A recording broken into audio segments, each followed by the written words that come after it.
మా నాన్నగారిని చూసి నేను గర్వపడిన క్షణాలు జీవితంలో చాలా ఉంటాయి. అందులో ఆ, కొన్ని చెప్తానండి. ఆ, మా తాతయ్య గారు చాలా ధనవంతులు, చాలా చాలా డబ్బులు సంపాదించారు. మా నాన్నగారులందరూ సిల్వర్ స్పూన్తో పుట్టారు. So very rich. బట్ తర్వాత కాలంలో ఆ డబ్బు అంతా హరించిపోయింది. 80స్లో అందరం మెడ్రాస్లో ఉండేవాళ్ళం అండి. ఒక రెండు గదులలో 14 మంది 15 మంది అందరం ఉండేవాళ్ళం. మా అప్పట్లో మా ఓన్లీ సోర్స్ ఆఫ్ ఇన్కమ్ ఏంటంటే మా పెద్దనాన్నగారు మా నాన్నగారు వెళ్ళి మా ఉమ్మడి కుటుంబానికి అందరికీ సరిపడగా వెళ్ళి కథలు రాసి రావాలండి. సో అప్పుడు ఇంకా గోస్ట్ రైటర్స్గానే ఉండేవారు. పేరు పడేది కాదు, వీళ్ళు పనిచేసేవారు. గోస్ట్ రైటర్స్గా వచ్చి డబ్బులతోనే గడిచేది.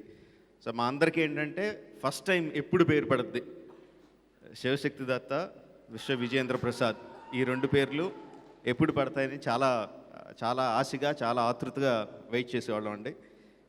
అలా చాలా సంవత్సరాలు వెయిట్ చేసిన తర్వాత జానకిరాముడు సినిమాకి ఫస్ట్ టైం కథ శివశక్తి దత్త, విశ్వ విజయేంద్ర ప్రసాద్ అని పడింది. అప్పుడు ఆ టైంలో మేము అమరేశ్వర్ క్యాంప్లో ఉండేవాడిని. మాన్వీర్లి పక్కన టౌన్, 15 కిలోమీటర్ల దూరంలో ఉన్న టౌను. సితార్ పుస్తకం కొనుక్కొని ఆతృతగా ఓపెన్ చేసి చూసేవాళ్ళం ప్రతి వారం. ఆ వారం ఓపెన్ చేసి చూసినప్పుడు ఫస్ట్ టైం పేరు చూసుకున్నప్పుడు చాలా ఆనందంగా చాలా గర్వంగా అనిపించింది. పరిగెత్తుకుంటూ ఇంట్లోకి వచ్చి ఇంట్లో ఉన్న అందరికీ చూపించి నాన్నగారుల పేరు పడి అని చెప్పి వెళ్ళి ఇంట్లో ఉన్న పూజ గదిలో దేవుడి దగ్గర పెట్టి అందరం పూజ చేసుకున్నామండి. అది చాలా చాలా గర్వంగా అనిపించిన క్షణం అది. నెంబర్ 1. నెంబర్ 2, తర్వాత కొన్ని సంవత్సరాలకి నేను నాన్నగారి దగ్గర అసిస్టెంట్గా పనిచేసేవాడిని అండి, అసిస్టెంట్ రైటర్గా. అప్పుడు నాన్నగారు బంగారు కుటుంబం, బొబ్బిలి సింహం, ఆ టైప్ అంతా బేసిక్గా తెలుగు జనాలకి, తెలుగు సినిమాలకి సరిపడగా కథలు రాస్తూ ఉండేవారండి. Successful writer. కానీ నాన్నగారిని చిన్నప్పటి నుంచి నేను చూసిన మా నాన్నగారు ఏంటంటే ఇంగ్లీష్ నవల్స్, విల్బర్ స్మిత్ అని, సిడ్నీ షెల్డన్ అని పెద్ద పెద్ద పేర్లున్న రైటర్స్, మా ఇంట్లో నెంబర్ ఆఫ్ నవల్స్ ఉండి అంత పెద్ద పెద్దవి ఉండే. నాన్నగారు మీరు అలాంటివి చదువుతూ ఉంటారు కదా, కథలన్నీ ఇలాగ రాస్తున్నారంటే సరే ఒక కథ చెప్తాను, రా అవి ఇదా ఒక కథ చెప్తానని చెప్పి ఒక స్టోరీ చెప్పారండి. సింపుల్ లైన్, ఒక హాలీవుడ్ సినిమా లైన్ చెప్తాను రా అని చెప్పారండి. రష్యా తన దగ్గర ఉన్న న్యూక్లియర్ వెపన్స్ అన్నిటిని పసిఫిక్ సముద్రంలో మధ్యలో దాచుకుంటుంది. అక్కడ న్యూక్లియర్ ట్రీటీ జరిగినప్పుడు ఎవరి దగ్గర ఎన్ని వెపన్స్ ఉన్నాయో తెలియకూడదు కాబట్టి మా దగ్గర ఇన్నే వెపన్స్ ఉన్నాయని చెప్తూ అసలైన వెపన్స్ అన్నింటినీ పసిఫిక్ మహాసముద్రంలో మధ్యలో దాచేస్తుంది. కానీ ఆ టైంలో టెక్టానిక్ ప్లేట్స్ షిఫ్ట్ జరిగి అణాయుధాలన్నీ, అటమ్ బాంబ్స్ అన్నీ ట్రిగర్ అవ్వాలంటే చాలా హై టెంపరేచర్ కావాలి. అది ఎలాగ జరగదు కాబట్టి అక్కడ దాస్తుంది. కానీ ఆ టైంలో టెక్టానిక్ ప్లేట్స్ జరిగి విపరీతమైన వేడి ఉత్పత్తి అయ్యి అటామిక్ బాంబ్స్ అన్నీ ఒకేసారి డెటోనేట్ అవుతాయి. డెటోనేట్ అయితే సునామీ క్రియేట్ అవుతుంది. ఆ సునామీ ఫస్ట్ జపాన్ దగ్గరగా ఉంది కాబట్టి జపాన్ మీద పడి మొత్తం జపాన్ అంతా సర్వనాశనం అయిపోతుంది. అవతల పక్క wave it is coming towards America. So America దాన్ని కౌంటర్ చేయడానికి ఏం చేయాలని ఆలోచించి అక్కడి నుంచి వేవ్ ఇక్కడ వరకు ట్రావెల్ అవ్వాలంటే 48 అవర్స్ 24 అవర్స్ అంత టైం పడుతుంది. ఈ లోపల తన దగ్గర ఉన్న అణాయుధాలన్నింటినీ, ఆటమ్ బాంబ్స్ అన్నింటినీ ఆపోజిట్ డైరెక్ట్లో డిటనేట్ చేసి ఎదురుగుండా వస్తున్న సునామీని ఇంకో సునామీతో అడ్డుకుంటుంది. ఇది మా నాన్నగారు చెప్పిన లైన్ అండి, 25 years బ్యాక్. అప్పటికి సునామీ అంటే ఏంటో కూడా తెలియదు నాకు అసలు.